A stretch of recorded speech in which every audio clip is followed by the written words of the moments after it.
So, Mr. President, if I'm going to keep it 100, yo, Barry, you did it, my did it.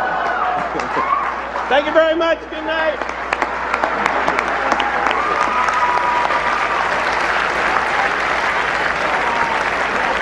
All right, ladies and gentlemen, that was the White House Correspondents' Dinner, and our next guest was not there. Mark Landler, New York Times White House correspondent and author of a great new book, Alter Egos, Hillary Clinton, Barack Obama, and the Twilight Struggle Over American Power. Great to see you, sir. Great Thanks for coming in. Thanks for having me. You told me that, and I wasn't aware of this, shame on me, the New York Times stopped going to these dinners, 7 years ago? 7 years ago, yeah. We were going, we went like everybody else and had a table and invited guests, and our bureau chief at the time, Dean Baquet, who's now our executive editor, felt that it was a little too cozy. You know, we were sort of hobnobbing with our sources, and he put a stop to it, and we have been the big no-show for all the years since. So you were able to watch it from afar like most of us. What'd you think when you heard that utterance from the master of ceremonies? Well, you know, I was really interested as to whether the president, how he would react, and he actually, in a funny way, didn't look like it bothered him too much. It was interesting about the whole Larry Wilmore routine, and reminiscent of the Stephen Colbert one from years ago, is that it obviously didn't play well in the room. People felt awkward by it, the jokes fell flat, but out in the greater world, people seemed to like his message and respond to it, and he almost wondered whether he was really pitching himself to the wide world and not this kind of elite audience. On the whole, but one more. I mean, do you think it went over a line? Were you shocked with the N-word? Well, if I were to sitting, the president? Yeah. If I were sitting in the room, I probably would have been shocked. Yeah, or a little shocked. You know, I mean, the point is that he didn't look as shocked as I might have felt. The president? Yeah. Yeah. Okay. Well, maybe, I don't know. I don't know how that is, but I guess I'll never know. The book. Hillary, I mean, this is so important, and it comes at such a great time, and no accident, I'm sure.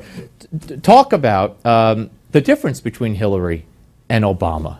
Well, what started me on this book was, I covered her at the State Department and him at the White House. And, you know, even as you started to see the election take shape, a lot of people, critics and opponents of her were saying, well, if you elect her, you're just getting Obama's third term. So I kind of thought, why not try to set out and answer that question? Are you, in foreign policy, which is what I do, getting his third term? And I think my answer is, there will be these important differences. And the differences go toward, you know, the openness to considering military force, the optimism that intervention, American intervention, can end well instead of ending badly. She's more of a hawk. She's more of a hawk. Yeah. That's it in a nub. And so I sort of wanted to look at the big war and peace debates of the first term and try to figure out what role did she play, what was she arguing for, was she successful, and hence what kind of a president might she be. How does she combat, let's say it's Trump, whoever it is, how does she combat the failures of the foreign policy of Barack Obama, which she's attached to, from Russia to Libya to right on down the line, the Middle East, the failed Arab Spring, everything? Well, she will take what I predict will happen, and I think you're already seeing it, is she will come down somewhat to the right of the president and say, look, in the case of Ukraine, I would have been comfortable if we did more to push back on Putin.